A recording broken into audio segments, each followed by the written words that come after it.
Hey, Lakers fans! Today is shaping up to be a pretty exciting day for the team as we officially hit that point in the season where trades and roster moves can start to gain real momentum. We've been hearing whispers and speculations all off-season, and now, finally, the timing has arrived for the Lakers to really start considering their options. This is the kind of moment where management, coaching staff, and front office start getting serious about the next steps. It's not necessarily the moment for a blockbuster deal, but it's the moment for laying the groundwork, for setting the stage for what could become a series of moves that reshape the roster in meaningful ways. If you've been following along, you know that the trade deadline isn't for another couple of months, but December 15th marks a critical point. This is when restrictions on certain players lift, contracts that prevented moves are cleared, and the team can really start evaluating who they want to keep, who they want to move, and how they can approach the trade market strategically. A lot of teams are in the same boat. By now, most have played roughly a third of their games, 25 to 30 in many cases, which gives management a solid idea of where the team stands. Do they have playoff potential with the current lineup, or is it clear that changes are necessary? The Lakers are no exception.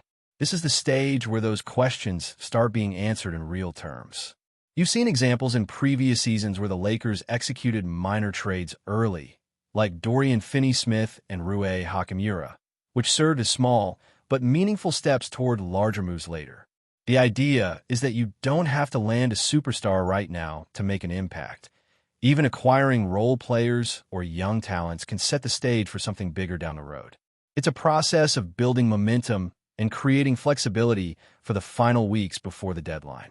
Now, with Rob Pelinka at the helm, there's an expectation of aggression and strategic planning. He has the opportunity now to really start engaging with other teams, exploring possibilities, and putting together scenarios that could address multiple needs. This could mean minor moves, multiple smaller trades, or simply adding pieces that provide depth and versatility. The focus is on smart adjustments rather than dramatic overhauls at this stage.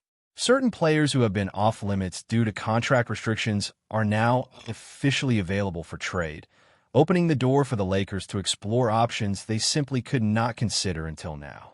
The Brooklyn Nets, for instance, have several players who can now be traded, which could allow the Lakers to acquire multiple pieces in one deal. This is exactly the type of scenario that fits the Lakers' current approach: strategic, layered, and aimed at both immediate improvement and long-term stability. At the same time, it's important to understand the distinction between minor moves and blockbuster trades. Not every acquisition has to be a superstar-level deal. The Lakers could focus on acquiring 2 or 3 role players, young wings, or versatile big men who complement the existing core.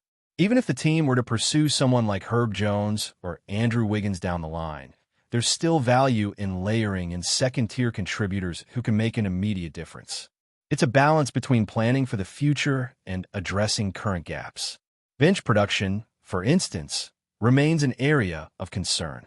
Even with players like Rui Hachimura or other rotation pieces, the Lakers have struggled with depth scoring in past seasons. That's why these early moves are so critical. They allow the team to address short-term needs without sacrificing long-term flexibility or financial maneuverability. Another factor in this period is evaluating team identity and fit. By now, coaches and front office staff have a clearer understanding of which players can contribute effectively, who can adapt to specific roles, and where the roster may require more versatility. These evaluations are not just based on statistics, but also on matchups, rotations, and how well players integrate into the system. The Lakers' focus may not just be about adding high-profile names, but about constructing a roster that functions cohesively, both offensively and defensively. Having multiple reliable wings, versatile forwards, and bench scorers can create the foundation for consistent success. It's about creating waves of contributors, similar to what you see with teams like Oklahoma City or San Antonio, where depth is prioritized and rotation players can all step into meaningful roles when needed. The next few weeks are crucial for the Lakers as they navigate the early stages of trade season. This is when discussions begin in earnest, proposals are made, and the groundwork is laid for potential transactions. The goal is to enter the final stretch before the February trade deadline with clarity, flexibility, and options. Some teams will demand high returns for their players, while others may be more willing to negotiate, especially if they have specific goals like clearing cap space or retooling for playoff pushes. Timing, patience, and strategy are all essential components of successful trade execution.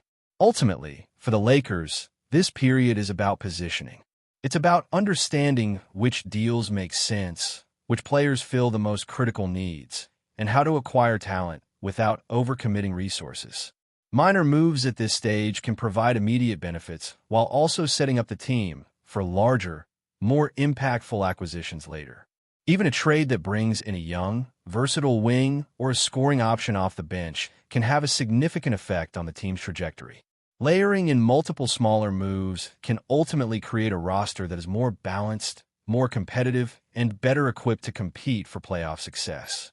As we move past December 15th, expect the pace of trade talk and roster speculation to accelerate. Analysts, insiders, and fans alike will start to discuss potential targets, evaluate fit, and explore various permutations of trades. For the Lakers, this is a period of active exploration, of seeing what opportunities exist and how best to leverage assets for maximum impact. The team has a clear understanding of its needs, improving bench production, adding depth, enhancing versatility, and potentially securing a starting caliber wing or forward. These goals will shape the discussions and determine the moves made in the weeks leading up to the deadline. It's not just about making a splash for the sake of headlines. It's about strategic roster construction.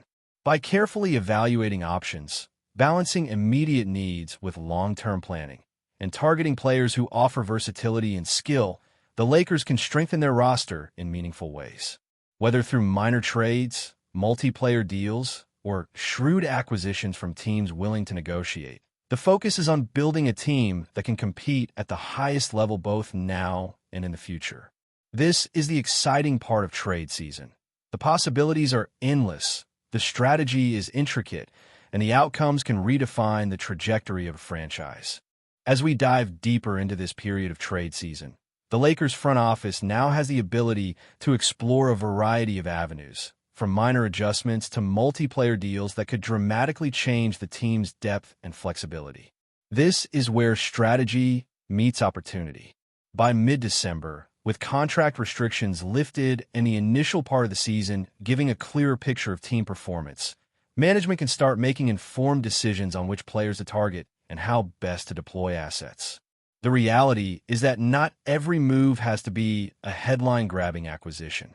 Sometimes, the smartest decisions are the ones that strengthen weak spots, add rotational depth, or create more balance across positions. The Lakers have several areas they could improve, including wing versatility, bench scoring, and defensive consistency. Addressing even one of these issues with a targeted acquisition can have an outsized impact on team performance. Rob Pelinka and his team are in the perfect position to begin evaluating these opportunities. This isn't just about chasing big names. It's about identifying players who complement the current roster, fit within the team system, and provide flexibility for future moves. For instance, acquiring a player who can fill multiple roles or contribute on both ends of the floor can be more valuable than a single high-profile star who only plays one position. Depth has been a recurring theme for the Lakers in recent seasons, and this early part of trade season is an opportunity to strengthen that depth. By adding versatile wings or bench contributors, the Lakers can create more options for rotations, improve matchup versatility, and reduce pressure on their core players. Even smaller moves, like securing a reliable scorer off the bench or a high-energy defensive forward, can significantly enhance the team's competitiveness. The timing of these moves is also critical.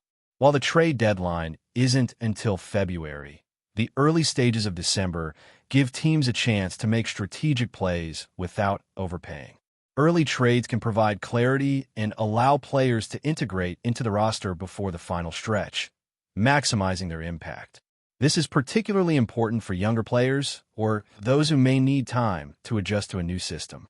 It also allows the coaching staff to evaluate rotations and chemistry, ensuring that the team is in the best position possible to succeed in the final weeks leading into the playoffs. Small, well-timed moves can lay the foundation for larger acquisitions later, creating a ripple effect that strengthens the team as a whole. Additionally, the Lakers have the option to explore trades that focus on multiple pieces rather than a single star. This approach can address several needs simultaneously, providing flexibility and depth across the roster. The Brooklyn Nets scenario is a prime example, where acquiring multiple players in one deal could help fill holes in both the starting lineup and bench. This strategy allows the Lakers to maintain competitive balance while also planning for long-term growth. By spreading talent across positions and integrating younger players with potential, the team can create a more sustainable model of success. It's about building a roster that is resilient, adaptable, and capable of weathering the ups and downs of a long season. Another aspect to consider is the value of timing in negotiations. Teams are more likely to be receptive after December 15th because they have a better understanding of their own needs and the league landscape. Waiting too long could limit options, while moving too quickly might require overpaying for talent. The Lakers must balance patience with proactivity, ensuring that every move enhances both immediate performance and future flexibility. Trades that address short-term gaps without compromising long-term assets are ideal, allowing the team to compete effectively while keeping the door open for strategic acquisitions later. Beyond individual player acquisitions, the Lakers also need to think about team identity. Understanding which players complement each other, how rotations can be optimized, and how the overall system functions is crucial. This goes beyond statistics. It involves assessing chemistry, fit, and the ability of players to execute within the coaching philosophy. A trade that strengthens the roster on paper is only valuable if the pieces integrate effectively on the court. That's why early trade season discussions are so important. They give the team time to experiment with lineups, evaluate rotations, and ensure that new acquisitions enhance rather than disrupt team dynamics. Bench production remains a significant area of focus. The Lakers have struggled in recent seasons to find consistent scoring and defensive energy from their second unit. Even with talented starters, a weak bench can create challenges in maintaining leads and competing against deeper teams. Early trades or acquisitions can directly address this problem, providing reliable options off the bench and allowing starters to rest without a significant drop in performance. Whether it's adding a versatile forward, a scoring guard, or a defensive-minded wing, strengthening the bench can be transformative. The Lakers must also weigh the long-term implications of each trade. Acquiring young players with potential, expiring contracts, or draft picks can provide flexibility for the future. Moves that improve the current season while also keeping an eye on upcoming opportunities create a balance that few teams can achieve. This dual focus ensures that the Lakers are not just reacting to immediate needs, but strategically positioning themselves for sustained success. Even incremental improvements, like adding a multi-positional wing or a scorer who thrives in limited minutes, can pay dividends over the remainder of the season. Before we continue, we ask that you leave a like and subscribe to the channel so you won't miss any exclusive Lakers updates. Moving on. The basketball world is buzzing with whispers that could reshape the landscape of the NBA. Kevin Durant is reportedly arriving at the Los Angeles Lakers, and the city is already electrified by the news. Sources close to the situation suggest that Durant's move isn't just a signing. It's being treated like a full-blown celebration. Rumors say Lakers fans are already preparing banners, chants, and social media campaigns to welcome one of the league's most prolific scorers in history. Speculation about Durant joining Los Angeles has been circulating for months, but insiders now hint that discussions have reached a fever pitch. While no official announcement has been made, industry insiders are already picturing how the Lakers' offense could transform with Durant on the floor. Analysts predict that his ability to stretch defenses, create opportunities, and score from anywhere could synergize perfectly with the team's existing stars, sparking a frenzy among fans who've long dreamed of a powerhouse lineup capable of contending for the championship. The excitement has spilled beyond the courts. Local bars, sports podcasts, and even celebrity circles in LA are reportedly buzzing with chatter about the potential arrival. The atmosphere is described as electric, with some saying it feels like a cultural moment rather than just a sports transaction. Rumors suggest that Durant's entourage is planning a welcome that matches the grandeur of his career, potentially turning the announcement into an event that dominates headlines across the country. Yet, as with all NBA whispers, caution lingers. Contract negotiations, salary cap logistics, and league approvals are all part of the behind-the-scenes drama. Still, for many Lakers fans, the mere possibility of Durant donning the purple and gold has sparked hope, debate, and an undeniable thrill. Could this be the start of a new dynasty in Los Angeles? Only time will tell, but one thing seems certain. The rumor of Kevin Durant arriving with a celebration has already set the city on fire, and basketball enthusiasts everywhere are watching with bated breath. Stay informed exclusively about Los Angeles Lakers news. Subscribe to our channel and hit the like button to keep receiving daily updates. Also, share your opinion on the news in the comments, as your contribution is crucial for the Lakers. Stay tuned for the next video.